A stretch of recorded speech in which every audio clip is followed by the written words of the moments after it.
Well, they took my money. Again. This time in the form of the Marvel Legends series, The Lizard from Spider-Man No Way Home. Within this Marvel Legends series for Spider-Man No Way Home, there's been Green Goblin, Doc Ock, Sandman.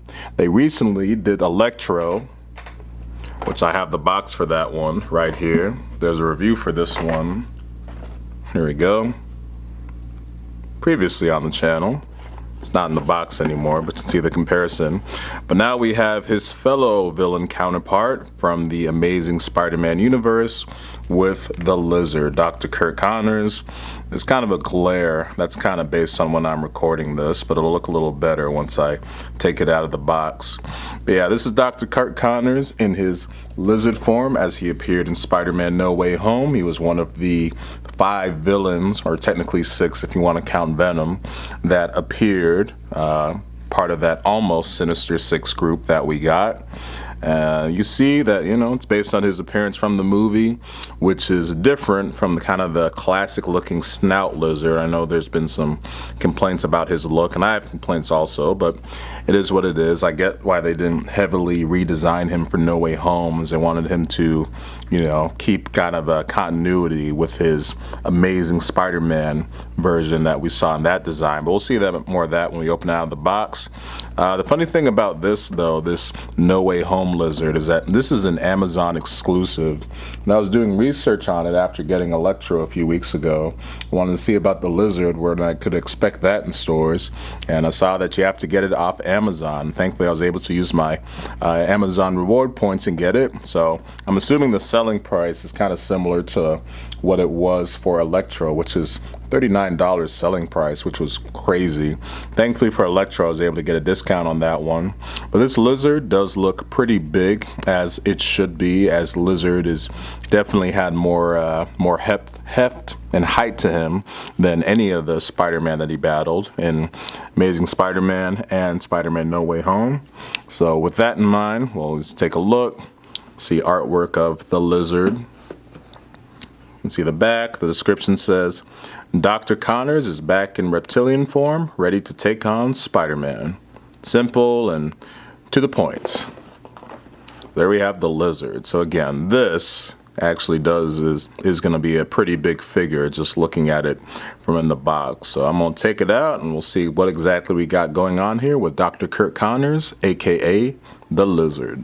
So I've taken Connors out of the box. You see he's still in his plastic covering. Thankfully the box you can open real easily and still preserve it, so you can use it for storage, just like how they did Electro. I'm thankful they did that. Also thankful that the Lizard doesn't come with any kind of useless restraints tying his ankles or wrists. I couldn't stand those days back when they did that with action figures. It was just kind of useless. So all you have to do is just kind of press him out, pull him out. There we go. Hopefully I don't bend this too far. I do want to preserve the covering for storage for later. There you go. You got the Lizard, his base form. You see that we're still missing a component, his tail, which actually the cool thing about that is that that's kind of, you can do what they did in Spider-Man, the Amazing Spider-Man, where he could, there was a part where he kind of took off his tail or whatever. There we go. Where he took off his tail, but he was able to grow it right back because of the whole Lizard regeneration thing. So that's pretty cool. You see that the base of the figure, this looks pretty nice. That's good in terms of the feel of it, the structure, just how it looks. Again, I don't think this Lizard design is definitely, I think, a mixed bag in terms of, what people expected from the Lizard, in terms of wanting him to look more, I don't know, what's the term, kind of crocodile-like in the face, like more of a snout. I think would have been cool, or a nice design, but they didn't go. You can blame the Amazing Spider-Man for that one. So No Way Home, they just had to go with, what was established in those the original films there. But in terms of how they replicated the look here, this does look very nice. Pointed to the back, you'll see the part that's missing, the tail. It just would have been too big to attach on in the actual figure. So let's get the tail out. Comes like this. It's a long tail, which is good. So you just see it's got a hole, you just stick it. That's really kind of weird. All right. Just plant it in there and jam it into his butt side real nice. Yeah, laugh, I know, I get it. But you see, that's good.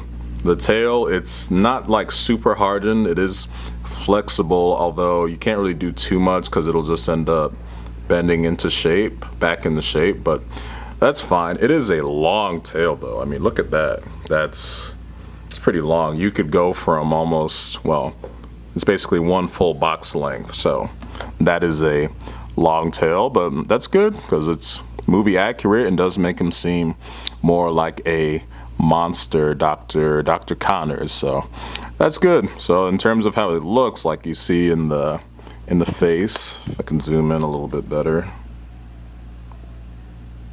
Let me turn this around. See if we can get him. Come on, Dr. Connors, don't be shy. Like he wants to be stuck in the van again, like how he was in the No Way Home sequence. All right, doesn't want to zoom. Oh, almost had him. There we go. Come on, Dr. Connors, this is your shining moment. There we go, that's pretty good. So you see Dr. Connors, the face, that's his growling kind of face when he's ready to pounce at Spider-Man, or that scene where he was about to go at Ned and MJ. So that looks nice. Just in terms of the base of the figure, I mean, it looks really cool. Articulation's got basically everything you would need as far as your arm and wrist movements. He's got a torso, which is nice. You look at the sculpt on that torso. That looks that's really well done. That is great. Some swivel at the thighs. He's got kind of the bent back lizard legs, but he does have articulation in the foot as far as the ankle or whatever, being able to go up and down. So that's nice to where you can get some dynamic poses that way. So all things considered, like I said, you may not like the design of the lizard. You can blame that on The Amazing Spider-Man, but as far as replicating that look, it's nice. Again, traditional lizard in most Spider-Man media has got, he's wearing like a lab coat, some pants, and he's got more of a pronounced snout. Although No Way Home, they did try to improve the original Amazing Spider-Man design, where they gave him a bit more of a snout, some more reptilian monster features. So he did look better. It's definitely no one's favorite villain out of that, Sinister Five. But as far as bringing him into the movie, it gave Spider-Man one more person to fight, and they brought him in so it could be a Sinister Five. And he did have, he was the starring villain in the first Amazing Spider-Man, so you almost had to bring him back for that. So that's cool in terms of showing off the lizard. Now it does come with some other features besides the tail that you can just snap on him. If I can get him to stand up straight. It's probably not going to be easy given his leg situation. See, it's not going to be the easiest figure to get to stand up based on the legs. Although, okay, actually that's not bad. You just have to kind of bend the knees at a certain point and you can get him. So that's actually really nice posability right there. So other features he comes with besides his tail you can jam into his backside is his other head sculpt, where this one is him not kind of closed mouth, not really a monstrous kind of form or a monster kind of expression, just kind of cold-blooded, the kind of expression he would have when he was talking in the jail cell initially to Electro or even briefly Spider-Man. But I think probably never really use this head. I think this one is the one to use for obvious reasons. It just looks cooler. And he comes with other hands as well. These ones right here, he's using kind of a, almost closed fist kind of hand, and then this right hand is a fist, full-on fist.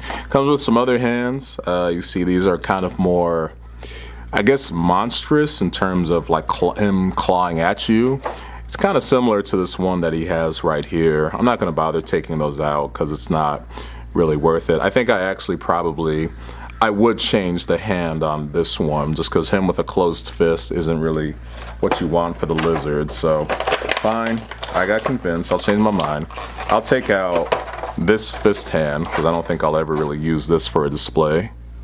Just pop it out like any other hand figure, jam it in there, and yeah, that definitely looks better in terms of what you would want from the lizard. So those are the accessories. There's nothing else you should really come with. Doesn't really have any weapons or anything, but I do think it looks good, you know, in terms of the scale, how he looks, the scales literally in terms of his scales he's got as a reptile, but in terms of the scale, the look, just the design based on the accuracy of the movie looks good.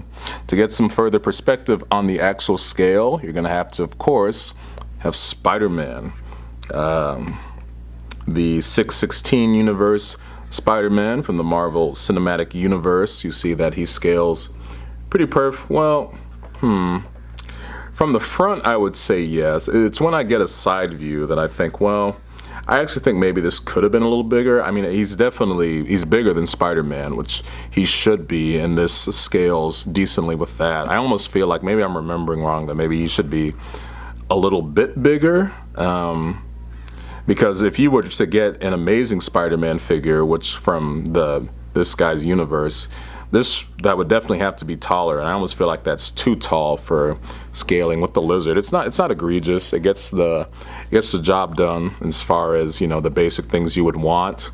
So yeah, that's actually pretty decent right there. I just think maybe this could be a little bit bigger, but yeah, that's nice. And besides the Green Goblin, he was the last villain to get cured. So you're gonna have when Spider-Man puts in the liquid or the cure bottle into his mouth. So that scale actually does look okay.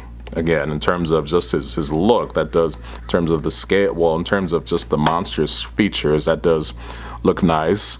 Another worthwhile comparison or scale comparison to do would be with another villain. The only other villain I have in the official No Way Home Marvel Legends line is Electro. Both of these guys from the same universe. They never interacted in the Amazing Spider-Man movies, but we got to see them together in No Way Home. That was actually pretty cool how it showed that, you know, even if the characters didn't interact with each other in their original movies, they, based on the story and working in the same area, they would know each other, like how we saw with Green Goblin and Dr. Octopus, and of course with Electro and the Lizard, both of them from the same universe and both worked at Oscorp. Get Electro's electricity right. So this is the Marvel Legends Electro from the same No Way Home line. You see it's the basic look of Electro during the final battle, complete with the mask.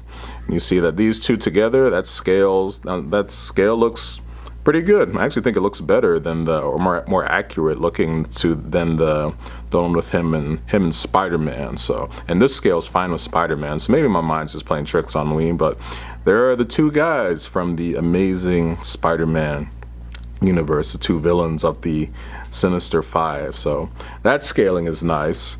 This Electro was $39. I'm assuming that would be the price on this one too. It doesn't say so on the box because I didn't get it at an actual retail store, but I'm assuming it's $39. And one more comparison I'm gonna do, if I can get them to stay right, is another figure that I believe was $39. I'll just lie him down for a sec. All right, make room for this guy because you're gonna need some room for him. But here's Lizard with Marvel Legends Carnage from Venom Let There Be Carnage. This figure here is $39, and you see this figure, I mean, I'm gonna back into the boxes I have in the background. Let me try to move those back. But I talked about this in the Electro review. This Carnage figure is $39, and this is definitely worth it because of just the massive size, the back spikes or tentacle things you got, his weapons he can come with. So this is definitely worth $39, but I actually don't mind the price for this one. I think for whatever reason, maybe it's just the fact that it's bigger. I think this is more worth it than the Electro one. Obviously, you're gonna want to, if you're a No Way Home completionist, you're gonna want to get both. But if I'm doing a grade, I think this one is the better one. I think they did a better job, and the price is better as well.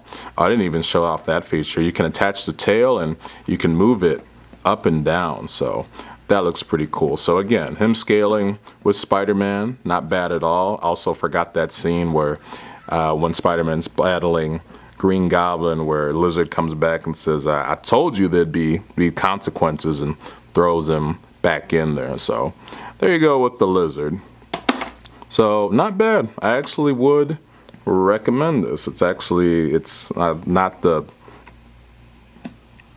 would recommend this. I think this is actually not bad. I think it's got some fun to it. Like the look, don't mind the scale, and it's making me really want to complete my collection of other No Way Home figures, because right now I got Spidey, and I've got, oops, there we go. All right, I got Spidey, the Lizard, and Electro. I do have some old school figures from like original Spider-Man 2, Spider-Man 3, Spider-Man 1 for Green Goblin, Doc Ock, and Sandman, but those aren't part of the No Way Home versions where, you know, they kind of updated the looks, obviously. But if I can get those ones for a discount, I certainly wouldn't mind getting them. That'd be really fun to complete the whole collection of Spidey and the villains. So that's a showcase of these guys. But as for Lizard, definitely didn't mind this figure at all. So that'll do it for this review of Marvel Legends The Lizard. They took my money, but in this case, unlike Electro, I do have more positive things to say about this one. But anyway, that'll do it for this video of Marvel Legends Electro. If you made it to the end of this video, thank you for watching.